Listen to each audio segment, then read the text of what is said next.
And you're now flourishing, and I think it should be commended what you're doing, because there's so many other things you could be doing. You know, obviously football wasn't going to happen for you. You know, so Why do I say that? Hey, don't let him rub you up. Why you say that? It's funny. I tell you this with me. I'll be honest. I'm still salty about football. Yeah. You know, it took me for a long time. I couldn't watch football because I thought I was good at football. Yeah. You know, I think when everyone's young, I think we think we're good until we play against good people. Yeah. I think where I was in my little bubble playing for Croydon Borough, Croydon, I thought I was good. Yeah. So one day I went district. I realised that I wasn't. I said, yeah, these are some. Then I went to go and do, you know, like I don't know, what level did you get to? So what scouts? What kind of club scouted you, and what kind of? So when I was 19, I was at Morecambe. So that's League 2. They were League 2 at the time. Okay. So yeah, but obviously now it's non-league. So like step 4, step 3. And what would you say? We're going to move away from property now. We're going to go into football. Now, is it fair to say that a lot of young black boys, when growing up, all want to be strikers? Yes. Yeah, striker, wingers. Yeah. Now, and is it fair to say? Obviously, there are clearly so many other positions in the game. Would you say that you was pretty pacey? What would you say was your? I know you're playing a striker now, but would you say that you probably could have made it in another position if you had decided, I don't want to be a striker, maybe be a right back or a left back or a defender or something? So you know what, yeah? I feel like a lot of people want to be like forwards because obviously they get all the glory. They score goals, they make the most money. When I went into district, they put me at right back. And for me, I hated that because right back, I could be scoring goals. Would you say you was good at, if you had to scroll back mentally, would you say that you was probably decent as a right back? I think I was okay at right back, but I think striker, I think I better because you score goals. And I feel like they just put fast, I don't want to say black boys, but sometimes black boys, they just put you at the back because you're fast, you're strong and stuff like that. But yeah, man, I don't know, man. I felt like it stunted my growth a bit, man, and I didn't enjoy football as much, man. So for me, have you ever resented football? 100%, bro. Yeah. 100%. When I was 23, again traveling from East London, I was playing for a team near Croydon, bro. I hated it, bro. Yeah. Because you know what it is about football? It's like you sacrifice so much time and effort into something that's out of your control. Because at the end of the day, like, you have to please the manager. If the manager don't play you, then you're there, you're injured. You know, so many things are out of your control. But then when I think of business, it's like it's more in my control. So I feel like that's why a lot of players end up like going into like depression and things like that. Because bro, like your life and without you realizing it, you're putting so much hope in a manager, in someone else that you can't control, man. So yeah, man, bro, at 23, bro, I just hated it. I think I got to a very, very low point at 19 and 23, bro, because of football. I think the one thing I think they need to have is a lot more programs for sports players who don't make it. So for a long time, I didn't watch football. I couldn't watch football because I resented it for the fact that I didn't make it. And sometimes when we put all our hope into something, you know, like, how did you feel in regards to basketball? I was the same. I swear I spoke about it recently. Yeah, I spoke about it. I said I didn't watch basketball for years. I didn't go to no basketball tournaments. I didn't care about it. I might see the odd highlights here and there. But over the past few years, I got back into it. But I got back into it a lot. Like, it feels like when I was younger. The amount of times I watch it now. But yeah, for years. Yeah, I used to not hate football, but I couldn't watch it because, in hindsight, I reckon if I was probably a right back or maybe a defender, I probably would have made it, but I wouldn't have had the glory. I think, correct me if I'm wrong, I think no one earns more money than the strikers, I'm assuming, in football, generally. More than likely, Yeah, and I think because we all wanted the glory, I remember my coach was saying that, nah, Gabriel, you're actually a really good right back. And I was like, nah. And I was good at tackling. But I didn't want to be, I want to be a striker. And I didn't make it.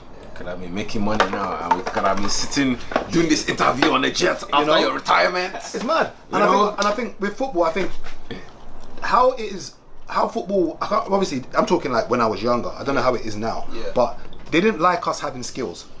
Back in the day when I was younger, like, they'll call you a ball hog, pass the ball. And a lot of us were creative and we didn't want to pass the ball. And then also a lot of us didn't have discipline. We didn't want to jog. We didn't want to do the cardio. We turn up late.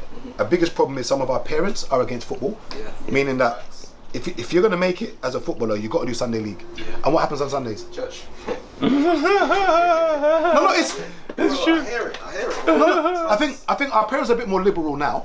But I'm talking like, we're talking 2000, literally 1999, 2000, when I was playing football.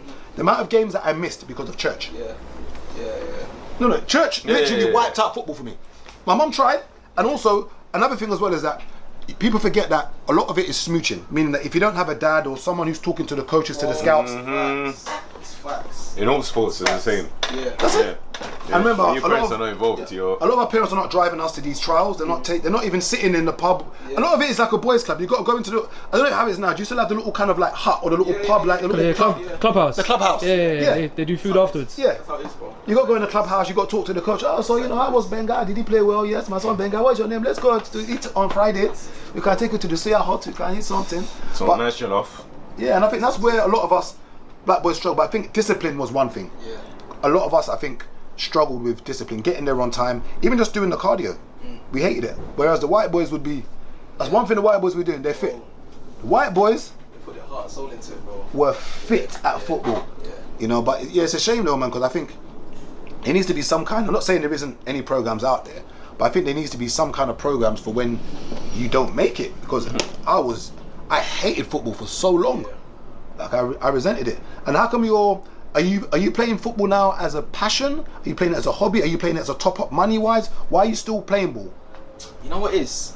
There's so much. I don't necessarily care to make it like pro, but I still want to go as high as possible. And for me, also, you can make a lot of money semi-pro. Like, yeah, okay. Bro, I know guys playing three times a week, part time. Bro, they're picking up £800 a week.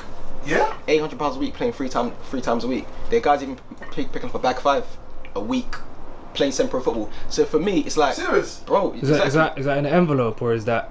Bro, I think some people do envelope, some people's bank transfer, but when I'm hearing that, bro, and again they're like 1 or 2 leagues higher than me, for me I'm like, bro, why am I limiting myself, bro? I might as well, while as I can, make as much money from the game, and then, you know, retire when I want to retire, bro. And what would you say is, obviously you're going to be biased. Yeah. Would you say, so you've got the Premiership, what are the 2 divisions after the Premiership now? So Premiership, Championship, League 1, League 2, and then it goes into like non-league. So you're playing just below League 2? No, so I'm playing way below that. So I'm playing, so in the non-league system there's National League, which is Conference Prem, like teams like Dagenham and Redbridge. There's Conference South, Conference North, teams like St Albans, and there's like the Ryman Leagues. So Ryman Leagues is where I normally play. Okay, and what would you say is, would you say that you're good enough to play Division 2? League 2, I would probably say, I mean, because I'm not there, I'll probably say no. But if you ask me deep down, do I think I can? I'll say I can. But position-wise, no, because I'm not there. Okay, and the only thing stopping you from getting there, I guess, is scouts. So what is the method now? You couldn't just knock on their door, could you? Knock and say, hi, my name's Easy. I do properties as well, by the way. I see you've got Elite there. I can sort that out for you, but we'll talk about that tomorrow. But today, can you can't just knock the door of a club, can you? And that's one thing I tried to do when I was, I think, 17. I went on FIFA. I went on every single club, Premier League to League 2, and then from all the other leagues, whether it's like America, Ukraine, Russia, I googled all those teams, found their contact details, and I emailed every single one of them asking for a trial. When you say non-league, it's because you're not in the FA. No, are you still part of the FA? You're not in the Football League. So the Football League is League 2 to Premier League, and then non-league is everything underneath that. Okay, so basically it's just leagues that people just not made up, but just like. Yeah, it's just underneath. It's just not seen on the hierarchy, because in England there's 4 tiers, and obviously non-league is not in that tier. It's below that. And what is it governed by? So who are the non-league? Or is it governed by anybody? So the non-league, I believe. Well, I know Vanarama do the National League. And then underneath that, it's just different. It's still the FA, no? Because you got like the England B team, England C team, and stuff like that. National League's a bit different because a lot of the clubs are full time. Yeah. So the teams like Dagenham and Redbridge and things like that. So a lot of those teams are full time. What league is Dagenham and Redbridge? So they're Conference Prem, which is step 5 on the table. Oh, Conference Prem. Yeah, Conference Prem. And someone who's playing for that team could roughly be earning what roughly? It varies. I know somebody in a Conference Prem team that was earning about £8 a week. Again. That's basically training how many times a week? So they're full time. Oh, so you've got to train. So what's full-time training? Full-time is usually Monday, Tuesday, you might have Wednesday off and Thursday, Friday, and then game Saturday. Oh, so you train 4 times a week? Yeah, so exactly how it is with the pros in the Premier League, basically. You just have one day off. Okay, and how many hours is training roughly? So training is probably like 1 hour 30. Oh, so 2 hours of training a day? Yeah, but obviously some people do double sessions. It might be like a gym session in the morning,